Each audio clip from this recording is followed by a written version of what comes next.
कहानी की शुरुआत में हम देखते हैं कि कुछ लोग एक प्राइवेट जेट में बिजनेस ट्रिप के लिए सफ़र करने वाले होते हैं। जब सभी यात्री विमान में बैठ जाते हैं तभी एक शांत स्वभाव की महिला लिंडा भी अंदर आती है। उसे देखते ही बाकी लोग कुछ खास खुश नहीं होते। लिंडा चुपचाप अपनी सीट पर बैठकर लैपटॉप खोल लेती है और अपने काम में लग जाती है। दूसरी तरफ बाकी यात्री ड्रिंक और हंसी मजाक में व्यस्त होते हैं। तभी उनमें से एक आदमी सबको लिंडा का पुराना वीडियो दिखाता है। ये वीडियो लास्ट हीरो नाम के एक सर्वाइवल शो के ऑडिशन का था, जिसमें लिंडा शहर के बीचों बीच जंगल जैसी परिस्थितियों में जिंदा रहने की तरकीबें बता रही थी। वीडियो देखकर सभी लोग उसका मजाक उड़ाने लगते हैं। जब लिंडा की नज़र उन पर पड़ती है तो वो समझ जाती है कि ये सब उसी पर हंस रहे हैं। दुख और गुस्से में वो अपने काम से जुड़े कुछ इम्पोर्टेंट डॉक्यूमेंट डिलीट कर देती है। लेकिन कुछ ही देर बाद माहौल पूरी तरह बदल जाता है। विमान एक भयानक तूफान में फंस जाता है। जोरदार झटकों की वजह से जिन लोगों ने सीट बेल्ट नहीं बांधी थी वे केबिन में इधर उधर उछलने लगते हैं।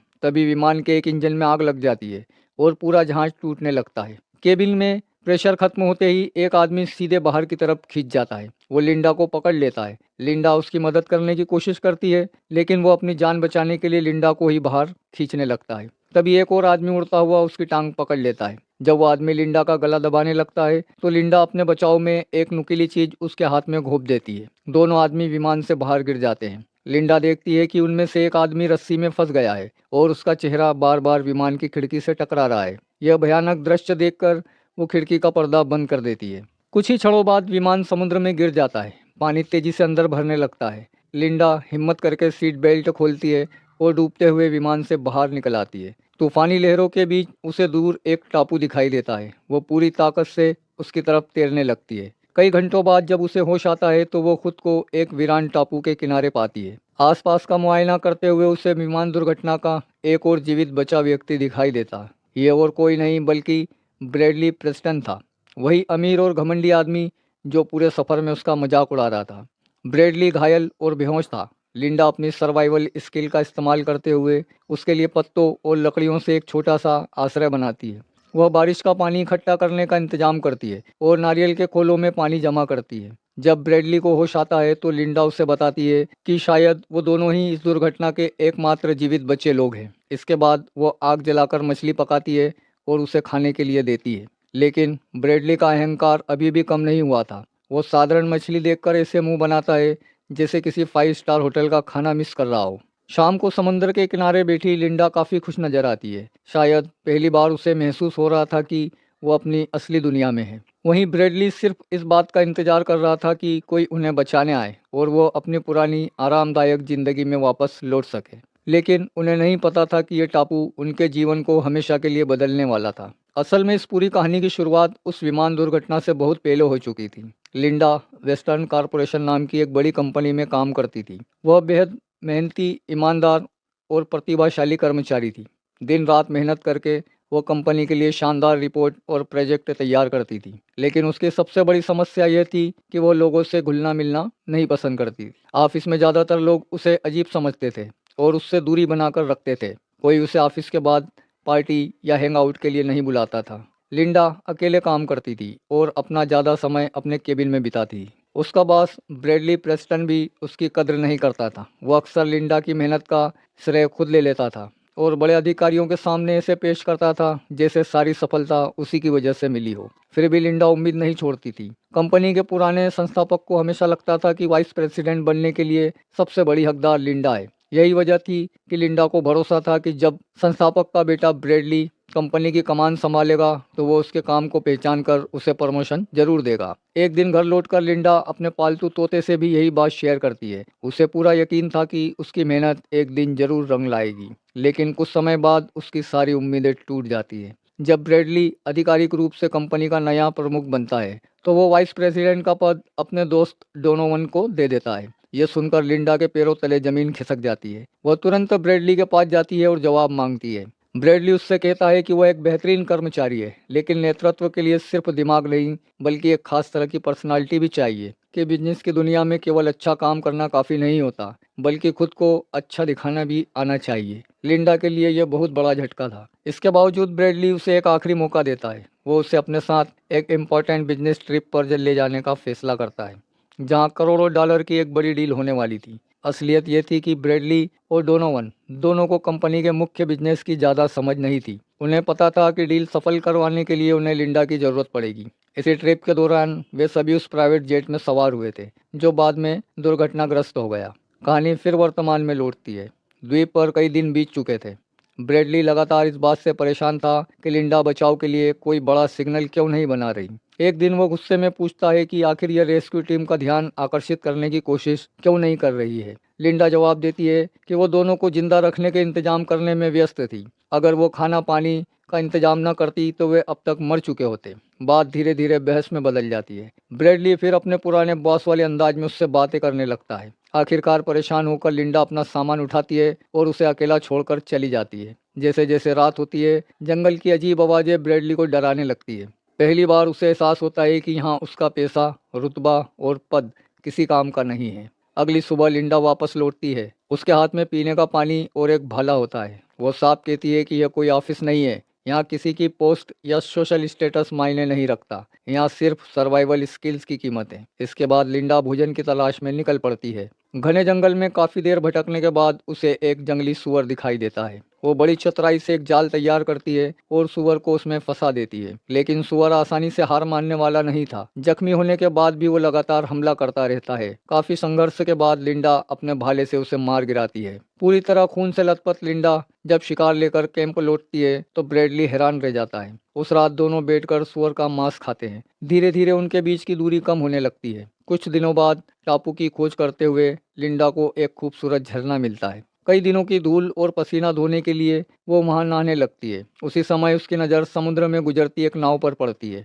बस एक आवाज़ लगाने से उनकी जिंदगी बदल सकती थी, लेकिन लिंडा ऐसा नहीं करती। वो चुपचाप नाव को गुजरते हुए देखती रहती है। असल में उसे इस टापू की आज़ादी पसंद आने लगी थी। यहाँ कोई उसका मजाक नहीं उड़ाता था, कोई उसे नीचा नहीं दिखाता था और न ही कोई उसकी मेहनत का श्रेय चुराता था। कैंप लौटकर वो ये बात ब्रैडली से छुपा लेती है, लेकिन कुछ दिनों बाद ब्रैडली को यह महसूस होने लगता है कि लिंडा जानबूझकर बचाव की कोशिश नहीं कर रही। दोनों के बीच फिर से भयानक झगड़ा होता है। गुस्से में ब्रैडली कहता है वो अकेले ही जीवित रह लेगा। जाते जाते लिंडा उसे ताना मारती है कि वो सिर्फ अपने अमीर पिता की वजह से सफल दिखता है। गुस्से में ब्रैडली चिल्लाता है, यू आर फायर्ड। हालांकि अब यह धमकी बिल्कुल बेकार थी। टापू पर कोई नौकरी नहीं थी, कोई कंपनी नहीं थी और कोई बॉस भी नहीं था। उधर अकेले रहने की कोशिश में ब्रैडली जल्दी ही समझ जाता है कि उसके पास न तो शिकार करने की कला है और न ही खाना जुटाने की। कुछ दिनों तक कीड़े मकोड़े और जंगली फल खाकर उसकी हालत खराब हो जाती है। आखिरकार हार मानकर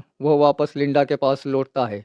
काफी देर तक शर्मिंदा होकर माफी मांगने के बाद लिंडा उसे वापस अपने कैंप में रहने देती है। यहीं से दोनों के रिश्ते में एक नया मोड़ आता है।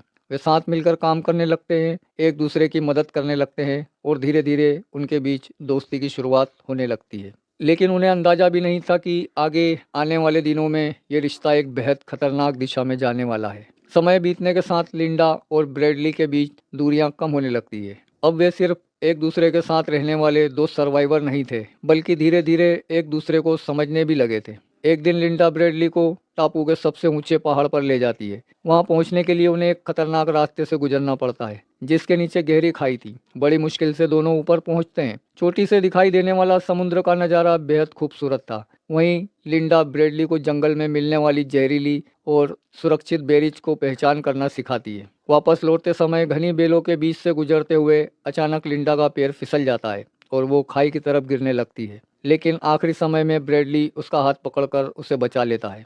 हालांकि ये सिर्फ इंसानियत नहीं थी। अब तक ब्रैडली समझ चुका था कि लिंडा के बिना उसका जिंदा रहना लगभग नामुमकिन था। उस रात दोनों आग के पास बैठकर कच्चे केले भूनते हैं। लिंडा बताती है कि उसने टापू के फलों से देसी शराब भी तैयार कर ली है। शराब पीते हुए दोनों अपने दिल की बातें साझा करते हैं। अगली सुबह एक भयानक तूफान टापू से टकराता है। तेज हवाएं और बारिश उनके पूरे कैंप को तबाह कर देती है। एक बड़ा पेड़ गिरते गिरते ब्रैडली को कुचलने वाला होता है, लेकिन लिंडा उसकी जान बचा लेती है। दोनों किसी तरह भागकर समुद्र किनारे मौजूद एक गुफा में छुप जाते हैं। भीग जाने की वजह से उन्हें ठंड लगने लगती है। खुद को गर्म रखने के लिए दोनों एक दूसरे के करीब आ जाते हैं। तूफान गुजरने के बाद दोनों फैसला करते हैं कि एक नया और मजबूत कैंप बनाएंगे। अब ब्रैडली पहले जैसा घमंडी नहीं रहा था। वो लिंडा की मदद करता है, उसके साथ काम करता है और पहली बार उसके प्रति सम्मान दिखाता है। लेकिन ये बदलाव ज़्यादा समय तक नहीं टिकता। एक शाम ब्रैडली कहता है कि वो रात का खाना खुद बनाएगा। लिंडा खुश हो जाती है,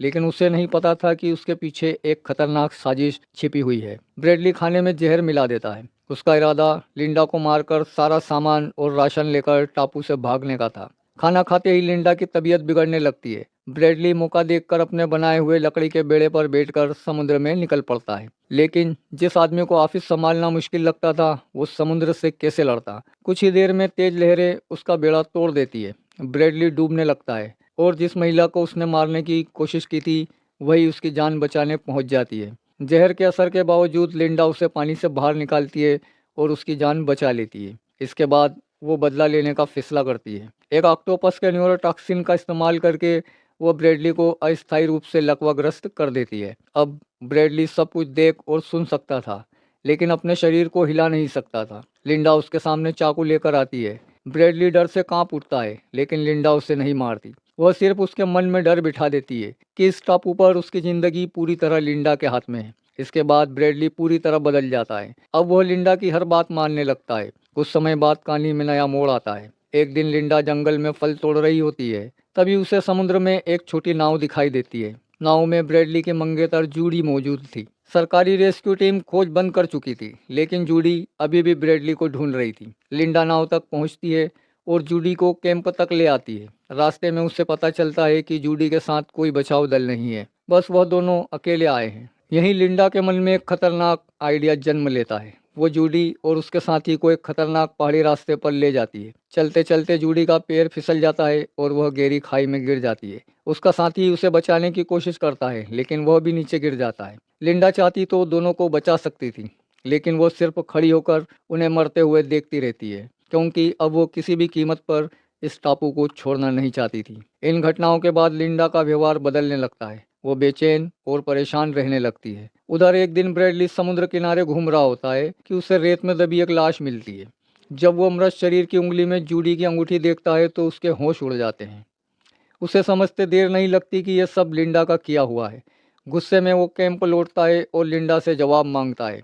लिंडा कहती है कि यह सिर्फ एक हादसा था, लेकिन अब ब्रैडली उसके झूठ पर विश्वास नहीं करता। के बीच भयानक लड़ाई शुरू हो जाती है। लिंडा जानवरों की तरह हमला करती है। वो उसे काटती है, पत्थर मारती है और उसकी आंख तक निकालने की कोशिश करती है। किसी तरह ब्रैडली वहां से भाग निकलता है। भागते भागते वो टापू के दूसरे हिस्से में पहुंच जाता है, जहां जाने से लिंडा हमेशा मना करती थी। लेकिन वहां पहुंचकर उसके होश उड़ जाते हैं। वहां कोई खतरनाक जंगल नहीं था, बल्कि एक शानदार आलीशान बंगला मौजूद था। बंगले के अंदर हर तरह की सुविधा थी, भोजन, पानी, बिजली और आरामदायक जीवन। तभी लाउड स्पीकर पर लिंडा की आवाज सुनाई देती है। अब वह पूरी सच्चाई बता देती है। उसे बहुत पहले ही इस बंगले के बारे में पता चल गया था। वो चुपके चुपके यहाँ आती थी, अच्छा खाना खाती थी और आराम करती थी। वो चाहती तो बहुत पहले दोनों को बचा सकती थी, लेकिन उसने जानबूझकर ऐसा नहीं किया, क्योंकि टापू पर उसे आज़ादी मिली थी, जो उसे पूरी जिंदगी कभी नहीं मिली। इसी वजह से उसने जूडी और उसके साथी को मरने दिया। वो नहीं चाहती थी कि कोई उसके इस स्वर्ग को उससे छीन ले। कुछ देर बाद लिंडा हाथ में शॉटगन लेकर सामने आती है। ब्रैडली डर के मारे रोने लगता है। वो कहता है कि अब उसे समझ आ गया है कि असली खुशी क्या होती है। वो ये भी कहता है कि उसे लिंडा से प्यार हो गया है और वो जिंदगी भर उसके साथ रहना चाहता है। कुछ पलों के लिए लिंडा भावुक हो जाती है, लेकिन तभी ब्रैडली मौका देखकर उसकी बंदूक छीन लेता है। वो लिंडा को क्रेजी विच कहकर गोली चलाने की कोशिश करता है, लेकिन वह बंदूक खाली होती है, उसके अंदर गोली नहीं होती। और इधर लिंडा दीवार पर टंगा भारी गोल्फ क्लब उठा लेती है। दोनों के बीच बहुत लड़ाई होती है। आखिरकार लिंडा ब्रैडली को मार देती है। कुछ साल बाद पूरी दुनिया लिंडा को विमान दुर्घटना की अकेली जीवित बची महिला के रूप में जानती है। उसकी लिखी सर्वाइवल बुक दुनिया भर में बेस्ट सेलर बुक बन जाती है। हॉलीवुड उसकी कहानी पर फिल्म बनाने की तैयारी कर रहा होता है। वही लिंडा जिसे कभी ऑफिस में कोई पसंद नहीं करता था, अब करोड़ों लोगों की प्रेरणा बन चुकी है। फिल्म के आखिरी दृश्य में लिंडा अपने पालतू तोते के साथ एक महंगी कन्वर्टेबल कार में बैठी दिखाई देती है। वो कैमरे की तरफ देखती है और एक रहस्यमयी मुस्कान देती है। उस मुस्कान में जीत भी थी, सुकून भी था और एक ऐसा अंधेरा राज भी जिसे दुनिया कभी नहीं जान पाएगी। यहीं पर यह डरावनी, रोमांचक और दिमाग घुमा देने वाली कहानी समाप्त होती है।